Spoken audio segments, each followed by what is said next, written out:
If you're looking for extra savings and free benefits with car insurance and home insurance, Colonial has just the cover you need. there's a free $250 gift voucher for new home insurance customers too, and 10% car insurance discount if you have home insurance. With a claim service that's quick and friendly, We call it Cover Without Added Costs. call for a quote on 296-3700 or visit cgigroup.com. Colonial, where people come first. Live from Bermuda Broadcasting, this is ZBM TV9 News. Good evening, everyone. It's Monday, January the 15th, 2018. I'm Diane Brewer, and thank you for joining us tonight. There's been widespread outrage after images of a pit bull apparently drowned in the waters off Admiralty House were released online. The pictures seem to show the dog was tied to a cement block before being put in the sea. A local businessman has offered $5,000 to anyone with information about the incident. Jasmine Patterson has more, but first, we should warn our viewers that some of the images in this report may be disturbing. The identity of the dog's owner remains unknown, with government sources saying the animal was not microchipped. Police are investigating and say they have several leads. It's understood an autopsy will be carried out to determine whether the dog drowned or died from other causes. The images went viral over the weekend after a paddleboarder discovered the body partially submerged in water. Local businessman Stephen Thompson said he was outraged and is offering a hefty reward. It was an immediate reaction, and I'm glad I made the reaction. I've posted a $5,000 cash reward. I will pay it personally for information leading to the identity and the subsequent conviction of the subhuman that did this stuff. And absolutely, I will stand forward. I think it's time for us to stand forward as a country and say this is unacceptable. It's completely unacceptable. These animals give unconditional love. If you don't want your pet, call the SPCA, call a neighbor, call somebody. We'll take care of it. You don't have to do this.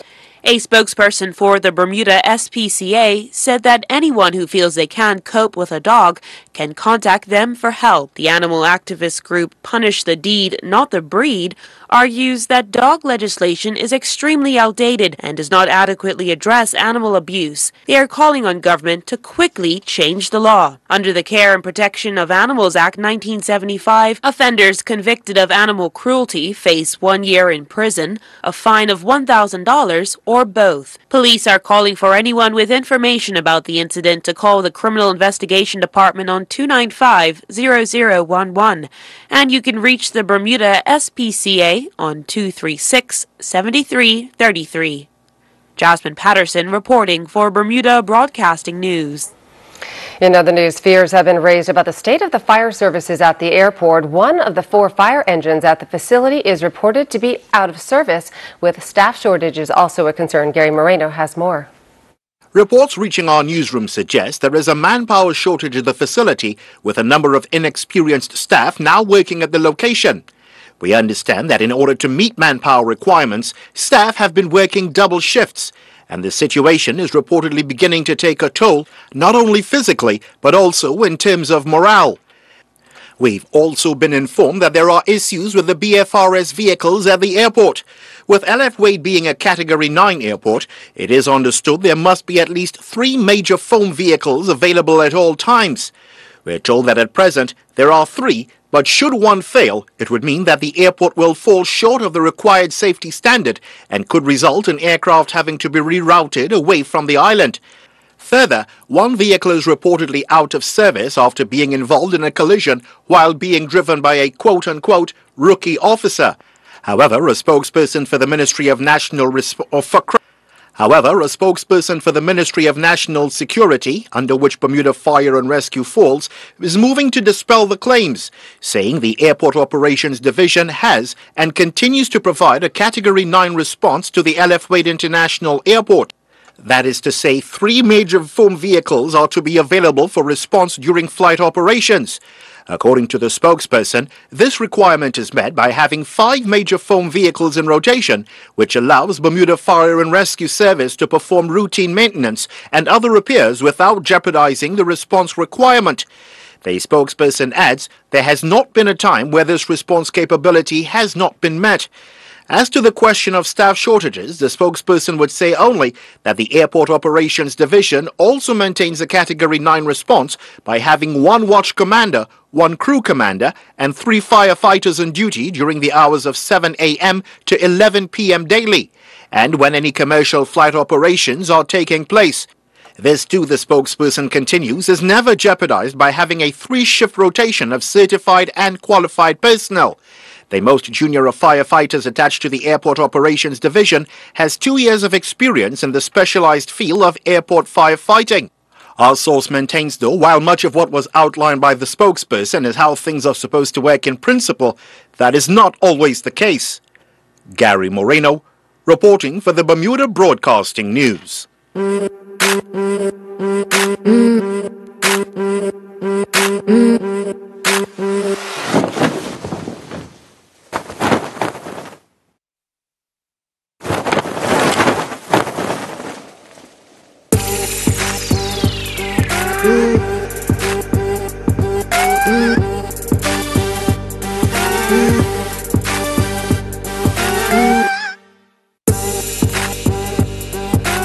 Visit Bermuda's #1 furniture store today. Big Savings Zone, Southside St. David's.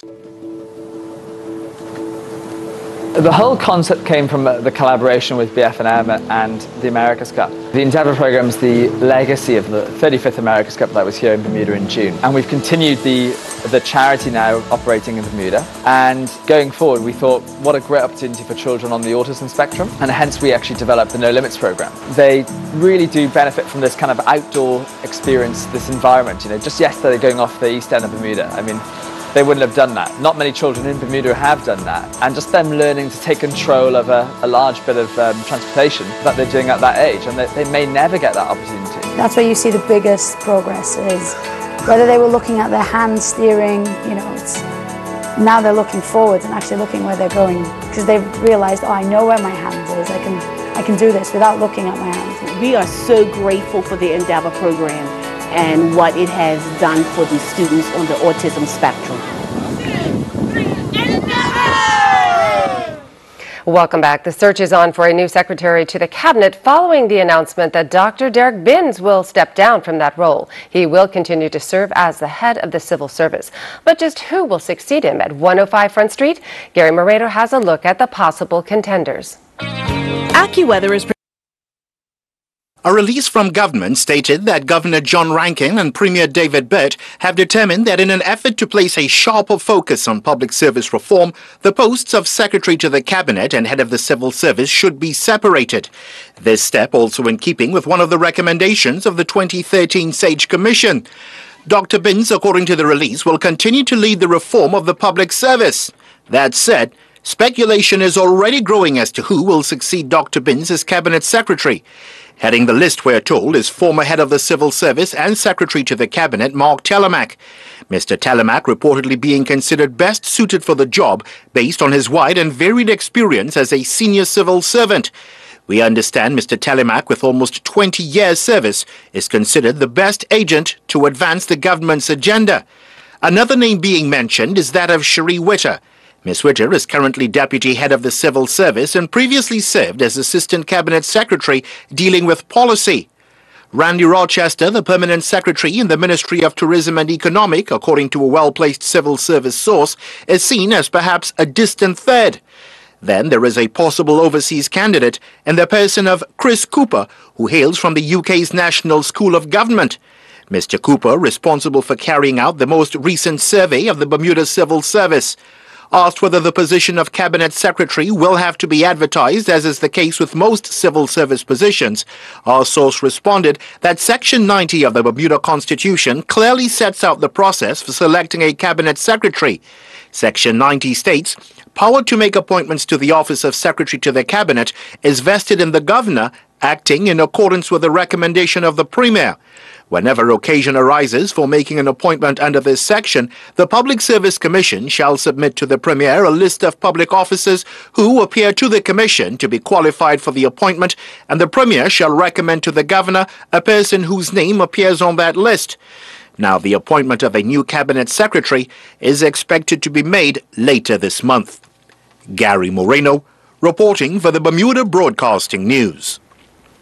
And turning to weather news, improving conditions for our Tuesday. Here's the latest from AccuWeather headquarters. AccuWeather is presented by BF&M Insurance Group. We now go to AccuWeather headquarters. The BF&M Insurance Group is pleased to bring you this AccuWeather forecast, and it is a little wet out there this evening. In fact, it's more than just a little wet. We have some soaking showers in the neighborhood as a fairly potent front is on our doorstep. The winds will soon shift, but it's pretty juicy out there. Lots of moisture, and you can see all these really tall clouds. When they begin to look pretty vibrant here with the satellite loop, that's a sign that they are tall clouds. And the tall clouds tend to produce a lot of showers, and some of the heavier downpours are in the neighborhood. So here is the recent kind of assessment of where the rain is falling based on satellite, kind of like a satellite estimated radar, if you will. And again, we have a lot of showers in the neighborhood. We're going to hold on to these for the evening hours. So current conditions, 69 degrees to 70 across the region. It's very humid out there. Humidity 90% plus across most of the island. And again, the winds are blowing from the southeast. They will soon shift and kind of a little closer to 10 knots, more than 5 in most areas. Water temp 65, unchanged since the beginning of the weekend. And on the inside, waves of 1 to 3 feet, but on the outside, we have 7 to 10 footers, and for good reason, small craft warnings are in effect. We'll look at the marine forecast in a moment, but tonight, periods of rain, not just showers, but actual widespread, somewhat heavy rain. And then this is all a memory by the time we step into the day Tuesday. The showers exit stage right, pulling away to the east very quickly in the day, early in the morning before sunrise for most of us. 70 degrees for your high, and it looks pretty good out there. So again, there's a small craft warning in effect. Had high tide around 7:24 a.m., low tide early this afternoon. Coming up very soon, high tide at 7:36 p.m., and then late tonight, technically early Tuesday morning, our next low tide. And we'll be back into high tide mode right around 8 a.m. tomorrow morning. So the gateway forecast, you can see some snowflakes into areas like Toronto. New York, we're gearing up for an inch or two of snow in New York on Tuesday. Boston, you're going to see some snow that way if you happen to be traveling in that direction into Tuesday evening, Tuesday night, Wednesday morning. Boston, 2 to 4. North of town, 4 to 8 inches of snow. Atlanta is going to be chilling down. Colder on Wednesday than Tuesday, but that's cool enough for most of us. Miami, 76. In London, dreary and a little bit wet out there. Spotty showers are out there into the southern and eastern Caribbean, tied to the same system impacting us in Jamaica, and just some typical trade wind showers in places like Trinidad and Tobago and into the remainder of the Lesser Antilles. So here's your extended forecast, and there aren't many surprises here over the next couple days. Temperatures still near 70, but drier than we are right now. That's good news. Partly sunny. The next opportunity for widespread showers rolls in on Thursday. They'll be scattered at a minimum, maybe a little more robust than just scattered, though. And behind that front, we lose about 5 or 6 degrees, cooling down nicely for Friday.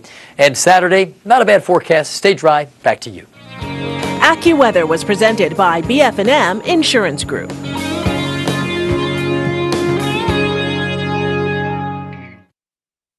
Fresh Breath Dental is more than a dental office. It's a community dental office with wheelchair access, scholarship opportunities, community day free extractions, plus savings opportunities with $25 off through BIU and BPSU and referral award, and an $80 teeth cleaning as part of our transitional program. Because we believe when the community benefits, we all benefit, as a healthy mouth is a healthier you. So don't delay. Call 433-6825 or email info@fbdl.bm to schedule your appointment today at Fresh Breath Dental in the Cedar Park Center, Hamilton. If you're looking for extra savings and free benefits With car insurance and home insurance, Colonial has just the cover you need. there's a free $250 gift voucher for new home insurance customers too, and 10% car insurance discount if you have home insurance. With a claim service that's quick and friendly. We call it Cover Without Added Costs. Call for a quote on 296-3700 or visit cgigroup.com. Colonial, where people come first. The Bermuda Festival got underway this Saturday with hundreds of people attending the first event, a competition for young musicians from the island. 6 acts took part, with the judges at the Earl Cameron Theatre saying they were highly impressed by the standard of the performances. 2 winners were selected, the youngest competitor, 11-year-old singer Indigo Adamson, and an ensemble of 8 violinists from the Bermuda School of Music. Here's a look at the winning performers. Dance me into the night. beneath the moonshine out so bright, turning me into the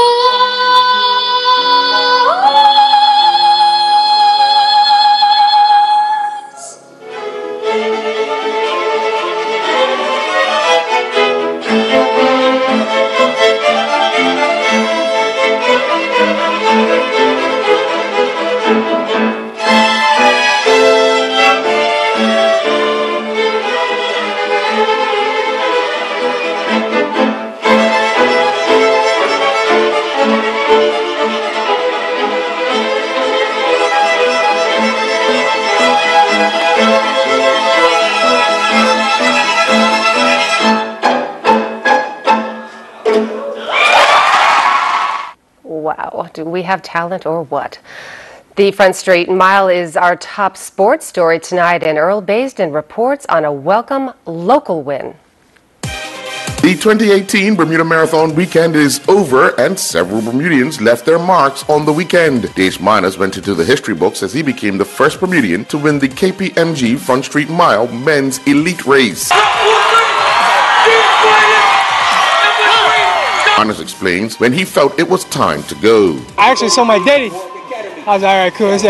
It's time to unleash the kick and go. So it was kind of just like I said, I didn't want to wait too long. I wanted to get myself out of trouble. So I put in the kick and then, yeah. Ada Butterfield became the 2018 Bermuda Weekend Marathon male champion. Butterfield, however, missed out on the Commonwealth Games Marathon qualifying standard time by 7 seconds when he crossed the line in a time of 2:27.07. Chase Smith was the first local male runner in the 10K and the half marathon, finishing 4th in both. And then there were 8. This past weekend, the Bermuda Football Association's FA Challenge Cup second round took place, and there were some surprises. 4 First Division teams defeated Premier Division teams to advance to the quarterfinal draw, while the PAC Zebras remained on course to claim all 5 trophies available this season. On Saturday night, it was the Somerset Trojans 0, St. George's Colts 1, Flanagan's Onions 0, Robin Hood 3. And on Sunday, it was Wolves 0, Dandytown Hornets 5, Young Man's Social Club 0, PHC Zebras 4, Boulevard Blazers 0, BAA 1, Crossroads 1, Paget Lion 3, North Village Rams 8, St. David's 2, and the Southampton Rangers defeated the Devonshire Cougars 4-2 on kicks from the penalty mark. Bermuda Winter Olympic hopeful Matthew Lejour was back in action on day 2, competing in the World Cup Men's Moguls in Deer Valley. In the second round of competition, Lejour finished 36th with a score of 65.57. Bermuda Amateur Swimming Association hosted a long course qualifying meet at the National Sports Center on Saturday, with 2 athletes meeting the Carifta qualifying standard. Skylar Powell met the qualifying standard during the women's 15 and over 100 meter freestyle, and she touched the wall in a winning time of 102.23, while Jack Harvey met the qualifying standard for the 13 to 14 boys 100 meter backstroke on his way to a winning time of 106.14. Bermuda Rugby Football Union's league season resumed at the National Sports Center on Saturday. The Renegades were the only club on the day to get a double victory, with their ladies team winning by 9 and their men's team winning by 19. In the ladies division, the Renegades defeated the Teachers 19-10. The Mariners would defeat Police 10-5. In the men's division, the Renegades would defeat the Teachers 31-12, and the Police would win the Marsden Memorial Trophy 50-5 over the Mariners. I'm Earl Baisden with Bermuda Broadcasting Sports.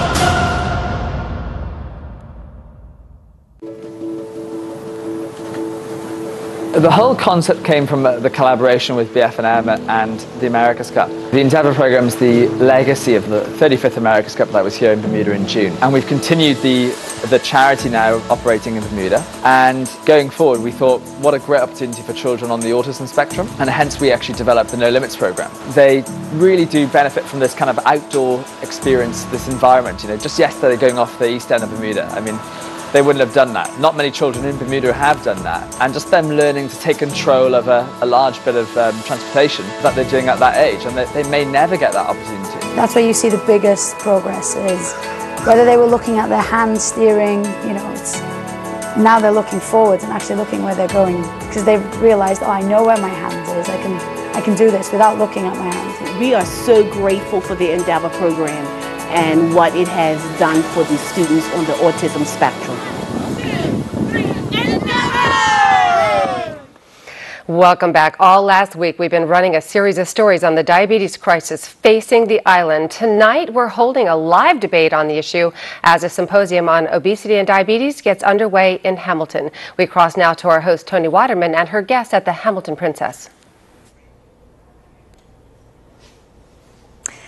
Thanks, Diane. You're right. All last week we did bring you that special, which gave you just sort of a little bit of insight into the diabetes crisis here in Bermuda. And this is an issue that really leaves no one unaffected. You have 13% of the population here in Bermuda living with the chronic disease. Now, you may not be diabetic yourself, or perhaps you have no family members that are diabetic, but I can almost guarantee you that the economic costs of this disease are impacting you very much. And you can look at something like high healthcare premiums that are hitting a lot of people. These are things that we're going to get into in this panel discussion. So without further ado, please allow me to introduce our panel tonight. We have the Minister of Health, Honorable Kim Wilson. We have Craig Simmons. He's a senior economics lecturer at Bermuda College. And we also have Jane DeVille Almond. She is the chair of the British Obesity Society, also somebody who's traveled quite extensively working with diabetes and obesity in the world. So very much looking forward to your worldly view on this. But I'm going to start the conversation out with you, Minister, because you have in the past described this as an epidemic. And we look at other epidemics that have hit the world. We look at Zika, we look at Ebola. It is all hands on deck. It is any resource that is necessary goes towards that epidemic. Epidemic is a very serious word. Do you think that it is all hands on deck, that all the resources that are necessary to halt the rise in diabetes is actually being put towards the cause? Absolutely. I think that, as you said previously, diabetes affects each and every one of us. The instances of obesity here in Bermuda are affecting each and every one of us. 3/4 of all of our adult population are either overweight or obese, which means we know somebody that fits into that category. We know that there's a number of consequences, adverse health consequences as a result of obesity and being overweight. Over 13 cancers are associated with obesity. So these have a knock-on effect for a number of reasons. One, it's obviously a costly effect because it increases the cost of our healthcare dollars, and it's unsustainable at this point. Two, it decreases that person's quality of life. They're less productive within the workforce, so therefore they're not working. It's affecting their employment prospects and the like. So when we speak about it as being an epidemic, it's because it affects us all in some way, directly or indirectly, economically, socially, physically. And as such, it requires all hands on deck. It cannot be a one-size-fits-all solution, and it can't be a solution that's only led by the government or only involves the government. It involves private industry, the government, educators, nurses, practitioners, doctors. The whole community is involved because we're all affected by this. Craig, I'm just curious, when you look at this, what sort of economic impact? I mean, you look at the government's budget. This is the second line item in the budget, only second to debt payments. What sort of impact could we have if this is not reined in? If it's not reined in, well, it can get out of control. And as Mr. Heller from the Fiscal Responsibility Panel suggested, that whilst the possibility is remote, that it could, lead to our spiraling debt getting out of control. But that's sort of big picture, and it is in fact a highly remote possibility. Yeah, I want to talk about this a little bit later because what the report said is that it could potentially lead to a credit ratings downgrade, which could be, for a country that's sitting on $2.5 billion worth of debt, becomes quite catastrophic. We're going to get to that in a minute, but Jane, I want to rope you in here because you have worked in South Korea, you've worked in Africa, you've worked in the UK, obviously. What are you seeing here that is different from what you've seen in other locations? Well, what I see here is you've got a country with one of the best economies, you've got a lot of money in this small little island here. You spend more money than anywhere else in the world, I think, per capita on people, and yet you have like one of the sickest populations. And so I think it's not about money. I think it's about how people see this, and how people see food, and how people see being obese, and how people see being big. And I think we have to get inside the mindset of the population and start to get them to think about what they think being obese is all about, because it's not about how much money you spend on it, because actually being healthy and being fitter and slimmer is free. It's just about what you do yourself. So I think we need to move away from, in other countries, it's not all about how much money is ploughed into it. It's about changing people's mindsets. I mean, part of changing people's mindsets is perhaps influencing what they're eating, and this is something that the government is trying to do. You guys have just put out a sugar tax proposal to the public. It's in public consultation. What makes you so confident that this is going to work? Because we've seen in other jurisdictions that it's come back sort of to mixed reviews. Well, when you look at the 2014 STEP survey, it indicated that over 50% of Bermudians consume at least one fizzy drink, if I can quote you, but one soft drink a day, 34% 2 to 3, and 16% over 3, right? So that's added calories. That's calories that are contained in a item that has absolutely no nutritional value. We're trying to encourage people to drink water as opposed to drinking soft drinks. And the consultation period with respect to the sugar tax is twofold. One is to, of course, gain the public's ideas and thoughts about having a sugar tax, and two is to start the conversation to look at how in other jurisdictions it has been, like you say, there have been mixed reviews. However, there's a number of jurisdictions that have found complete success in the implementation of a sugar tax, and they've seen a decrease in the consumption of sugary items. How are you going to track this, though?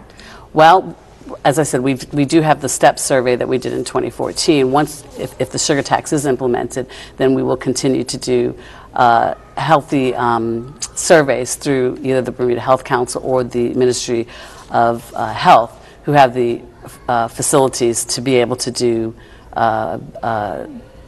tracking and statistics and gather that data, because of course we need to see whether or not it's working. So we will certainly, as part of that rollout, will include statistics gathering and the like.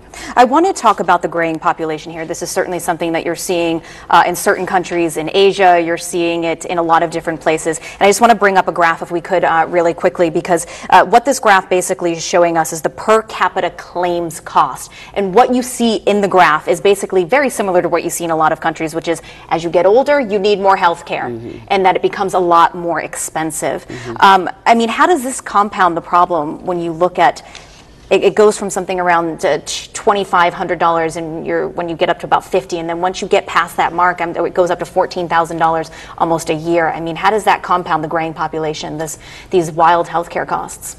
Well, the demographic pyramid has been turned upside down in developing countries, and so it's a slow-moving train of disaster, and we're going to have to do something about it, notwithstanding the fact that diabetes is a problem. So the graying population is going to increase health costs regardless of what else we do.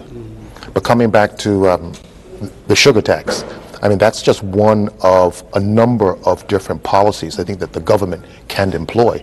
I mean, if you accept that it's not entirely economic, that it's not the price of a fizzy drink or a sugary drink, it's an attitude, and you've got to work on changing that attitude.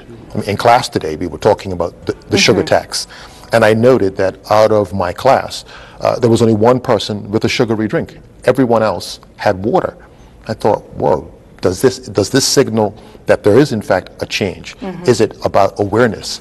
Is it about negative advertising when it comes to sugary drinks and promoting, the greatest health drink ever invented, which is water? I mean, I want to ask about that very quickly, because in the proposal, the import tax on water goes down to 0. But water, for the most part, is basically free if you're going to get it from your tap, if you're going to just do it that way. Jane, does stuff need to be subsidized? There's going to be more incentive for healthy foods? I think very briefly. I think definitely more incentive for healthy foods. Maybe we don't even need to have a tax on anything. If we make healthy foods cheaper and people start to get in the mindset to buy those kind of things, then you're going to have a shift in behaviour. All right, I'm going to have to end it there. Unfortunately, we've run out of time. Thank you so much, though, all for joining us. Minister of Health Kim Wilson, Craig Simmons from Bermuda College, and Jane DeVille-Almond. Diane, back to you. Thanks, Tony. Incredibly informative information. And that's our newscast for tonight. I'm Diane Brewer. Thank you for joining us. Have a wonderful evening. Good night.